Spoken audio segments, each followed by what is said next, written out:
Boa tarde, sétimo ano, professora Cananda aqui hoje, para dar início ao capítulo 5, tá certo? Nós iremos falar um pouquinho sobre algumas características gerais dos seres vivos, conteúdo esse que vai estar na prova bimestral de vocês.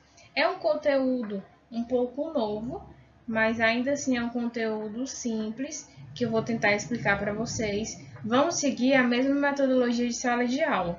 Em alguns momentos eu vou estar resolvendo algumas questões, então vocês podem estar com o livro de vocês, que nesse slide, se eu não me engano, eu coloquei uma questãozinha para a gente resolver, e ela está no livro, tá certo? Então vamos lá começar. Vocês podem estar fazendo anotações no caderno, tá certo? Bom, vamos lá começar.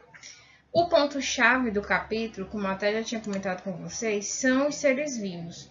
Então, nós iremos comentar sobre algumas características sobre os seres vivos, e essas características eles vão caracterizar os seres, tá certo? Mas primeiro, para a gente comentar sobre essas características, a gente precisa observar algumas delas. Então, a gente pode comentar um pouquinho sobre a questão da composição química e também a questão da célula, que é uma unidade presente no corpo dos seres vivos. A célula nós iremos tratar ao decorrer do capítulo. A composição química nós iremos falar um pouquinho agora, tá certo? Professora, em relação à composição química, vão existir inúmeras composições químicas em um ser vivo.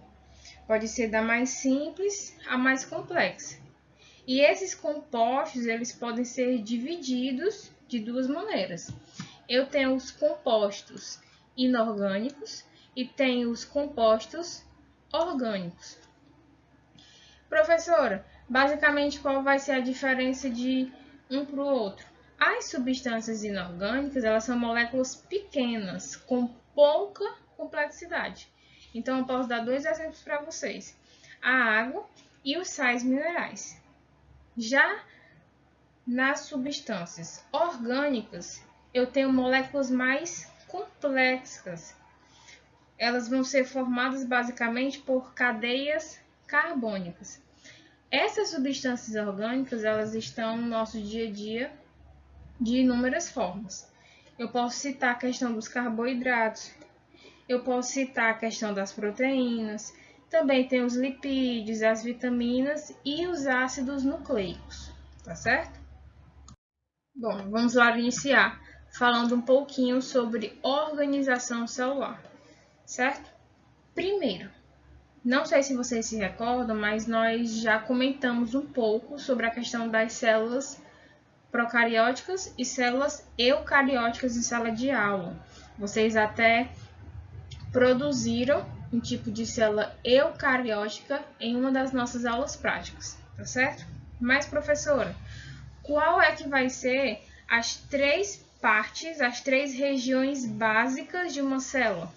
Eu vou ter a membrana plasmática, eu vou ter o citoplasma e eu vou ter o material genético, tá certo? Nós comentamos que existe a questão da célula procariótica e da célula eucariótica. Professora, como é que eu consigo diferenciar uma da outra? Nos seres procariontes, que eles vão possuir as células procarióticas, o material genético ele vai ficar disperso no citoplasma, ele vai ficar solto. Já nos seres eucariontes, o material genético ele vai ficar contido em um compartimento da célula, que é o núcleo, e ele vai ser delimitado pela carioteca, também denominada de envelope nuclear. Então, nas células procarióticas não possui carioteca, e nas células eucarióticas elas vão possuir a carioteca, tá certo? Vale também ressaltar a questão do material genético. Nas células eucarióticas, o material genético ele fica organizado. E nas células procarióticas, o material genético ele vai ficar desorganizado, porque ele vai ficar disperso no citoplasma, tá certo? Vamos agora falar um pouquinho sobre a questão do metabolismo. Professora, como é que eu posso definir o metabolismo? Vai ser o conjunto de reações químicas que determinam a sobrevivência da célula e que são características dos seres vivos. No metabolismo, ele pode ser dividido, pode ser classificado em dois tipos. Nós iremos ter o anabolismo e o catabolismo. No caso, eu vou ter a minha reação anabólica e a minha reação catabólica. Professora, o que é que vai ser o anabolismo? Vai corresponder, basicamente, a todo o processo de obtenção de novas substâncias, a partir de substâncias simples. Por exemplo, se eu tiver a fabricação de proteínas a partir de moléculas menores, vai estar ocorrendo o anabolismo. Então, como vocês podem ver, a partir de moléculas simples, eu vou obter moléculas mais complexas, tá certo? Já na reação catabólica, já vai ser o contrário. Vai ser a degradação da substância.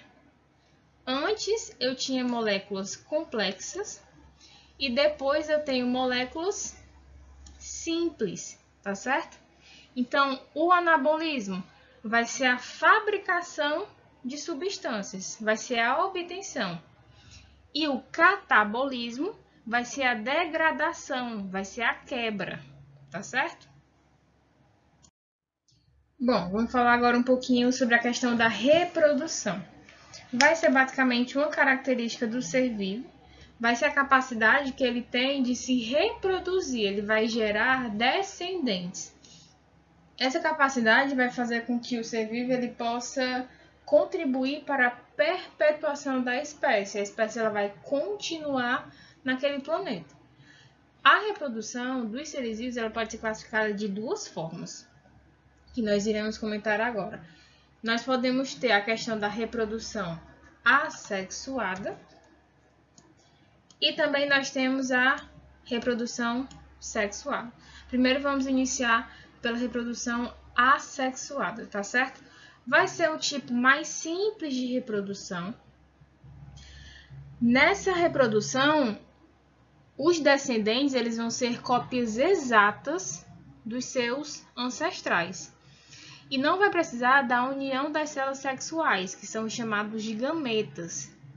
Então, ela vai ser uma reprodução mais simples, que pode acontecer com as bactérias, com alguns vermes. Eles podem se dividir ao meio e podem gerar descendentes iguais. Ou então, pode ocorrer a questão do brotamento e a questão da regeneração, que nós iremos comentar logo a seguir. Já na reprodução sexuada, como está aqui na foto, vocês já podem ver que vai ter a união de células sexuais, que no caso são os gametas. É a questão do espermatozoide e do óvulo, tá certo? Basicamente, com a evolução dos seres vivos, surgiu a necessidade de um tipo de reprodução que favorecesse uma maior variação de material genético. Então, na reprodução sexuada, vai ocorrer uma variabilidade genética maior, porque vai ter uma variedade de descendentes, tá certo? Não vão nascer todos iguais, vão nascer diferentes. Vamos fazer agora a questãozinha da página 73, que eu coloquei até aqui, mas vocês podem estar pegando o livro e já respondendo agora com a tia, tá certo? Vamos lá. Observe o desenho abaixo. De acordo com esse desenho que a gente está vendo aqui, a gente pode ver que tem uma célula e ela está se dividindo. E os seus descendentes são a cópia, basicamente,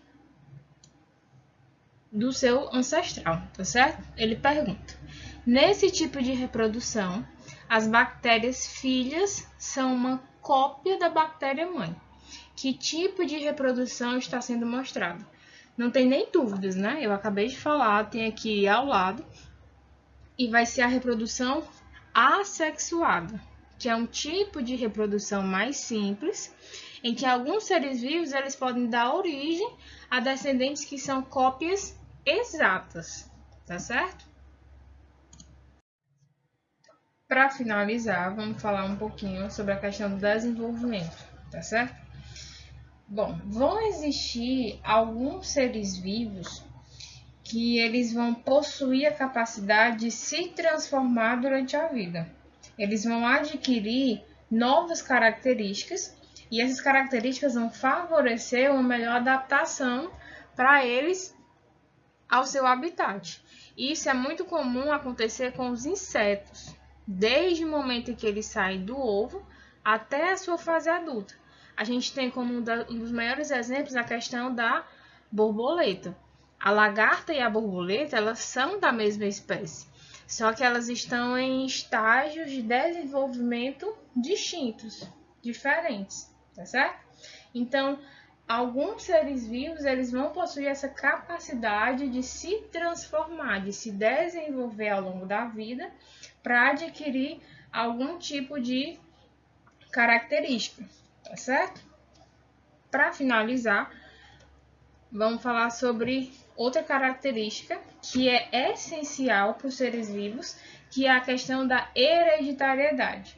Vai se dar quando um indivíduo, ao se reproduzir, ele vai transmitir aos seus descendentes um código que é contido no material genético. E esse material genético ele é encontrado dentro das células. Assim, vai ser possível que os descendentes eles desenvolvam características típicas da sua espécie.